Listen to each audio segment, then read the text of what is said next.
वर्ण कितने होते हैं? ध्यान से सभी सुने। वर्ण कितने होते हैं? वर्ण होते हैं 4।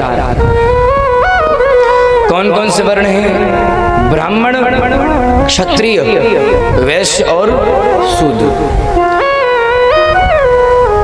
वर्ण व्यवस्था की गई।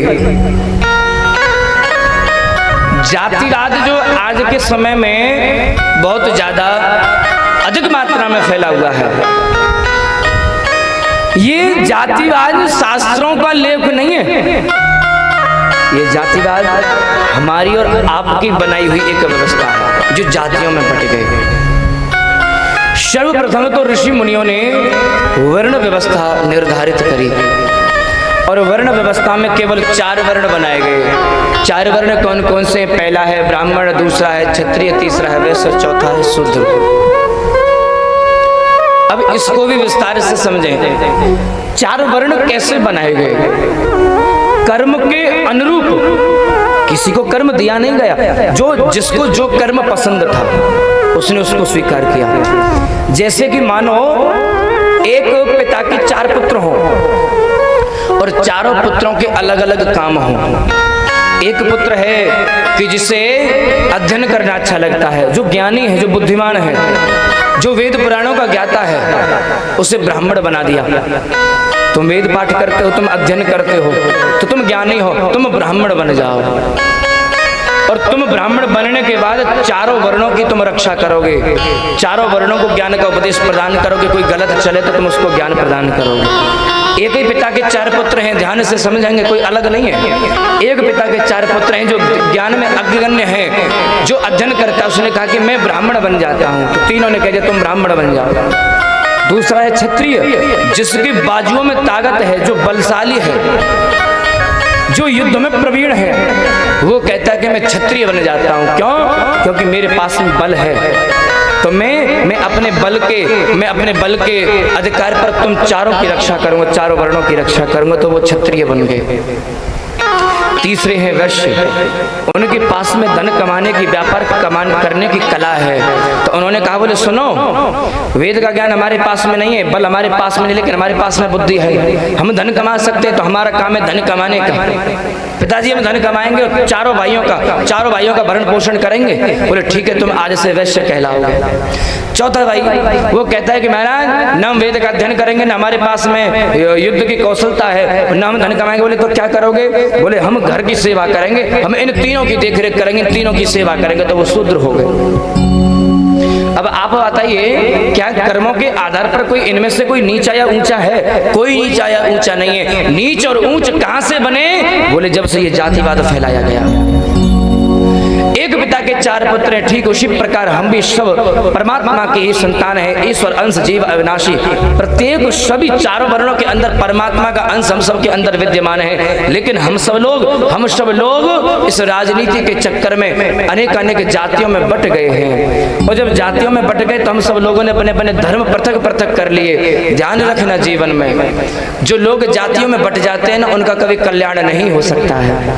अरे भैया, हम सब लोग एक पिता की संतान हैं। ब्राह्मण, क्षत्रिय, वैश्य और शूद्र, चारों के अपने अपने कर्म हैं। अपने कर्मों पर अडिग रहना, अपने कर्मों का पालन करना, वही तो सबसे बड़ा धर्म है। लेकिन 4 वर्णों ने अपने धर्म छोड़ दिए, अपने कर्म छोड़ दिए।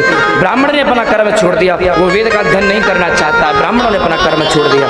क्षत्रिय ने अपना कर्म छोड़ दिया, वो नहीं चाहता कि मैं ब्राह्मणों की रक्षा करूं, मैं वैश्यों की रक्षा करूं। वैश्यों ने अपना धर्म छोड़ दिया, वो नहीं चाहते कि हम सबका पालन करें। शूद्रों ने, सेवकों ने अपना धर्म छोड़ दिया, वो सबसे ऊपर आने की कोशिश करते हैं। नहीं भैया, कर्म के आधार पर वर्ण व्यवस्था बनाई गई है। अपने कर्मों पर अडिग रहना ही सबसे बड़ी धर्म की व्यवस्था है, सबसे बड़ा धर्म है। जो लोग अपने कर्मों को त्याग देते हैं, अपने धर्म को त्याग देते हैं, ध्यान रखना, जिन्होंने अपने धर्म का त्याग कर दिया, जीवन में चाहे कितने भी सत्कर्म क्यों ना कर लें, उनका कभी कल्याण नहीं हो सकता।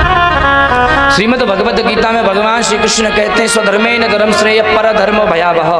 अपना कर्म करते हुए, अपने धर्म को निभाते हुए, अपने धर्म के सिद्धांतों को करते हुए, भले ही मौत क्यों ना आ जाए, मर जाना, लेकिन अपने धर्म का त्याग मत करना। क्यों? क्योंकि अगर तुमने अपने धर्म का त्याग कर दिया तो कभी आपका कल्याण नहीं हो सकता।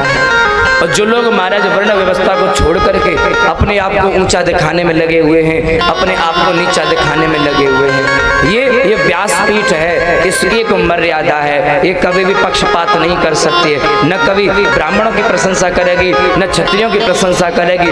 जो शास्त्र वेद पुराणों में जो लिखा गया होगा वही सही मायने में, वही वास्तविक व्यासपीठ से उपदेश करना है। अगर मैं ब्राह्मण होकर के अगर ब्राह्मणों की प्रशंसा करने लगूं तो मैं वास्तविक प्रवक्ता नहीं हो सकता। मैं क्षत्रियों की प्रशंसा करने लगूं कि क्षत्रिय मेरे सर पर सोने का मुकुट रख देंगे तो मैं क्षत्रियों की गाथा गाने लगूं। अरे क्षत्रिय तो अपने आप में उनकी कोई गाथा गा करके उन्हें कोई बड़ा नहीं कर सकता। अरे क्षत्रिय तो अपनी वीरता को दिखा करके ही दूर से पता चल जाता कि हाँ ये क्षत्रिय है, ये सूर्यवंशी है। किसी की प्रशंसा करने से हम किसी को बड़ा नहीं कर सकते। क्यों? क्योंकि अगर किसी को बड़ा करते हैं तो उसके कर्म बड़ा करते हैं। किसी को प्रशंसा किसी को बड़ा नहीं कर सकती है। जो लोग जातिवाद में बट गए हैं, अपने आप को ऊंचा दिखाते हैं, भैया उनका कभी कल्याण नहीं हो सकता है। जीवन में ध्यान रखो, बाजुओं से ऊपर कभी छाती नहीं होती, बाजुओं से ऊपर कभी छाती नहीं होती, और हमारे धर्म से बड़ी कोई जाति नहीं होती। ध्यान से सुन लीजिएगा, मैं फिर से एक बार कह देता हूं कि बाजुओं से ऊपर कभी छाती नहीं होती और धर्म से बड़ी कोई जाति नहीं होती। अरे जब बाती नहीं होगी तो दीपक क्या करोगे? और जब महाराज धर्म ही नहीं होगा तो जाति का क्या करोगे?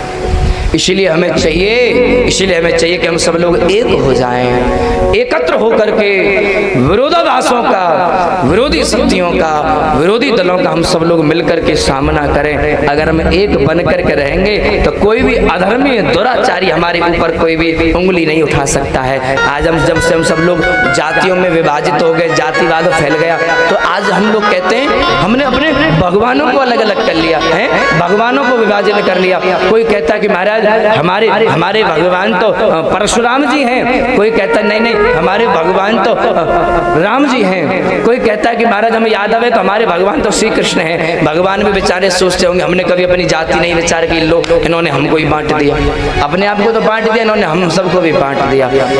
ऐसा कदापि संभव नहीं होता, ऐसे लोगों को कभी कल्याण नहीं हो सकता है।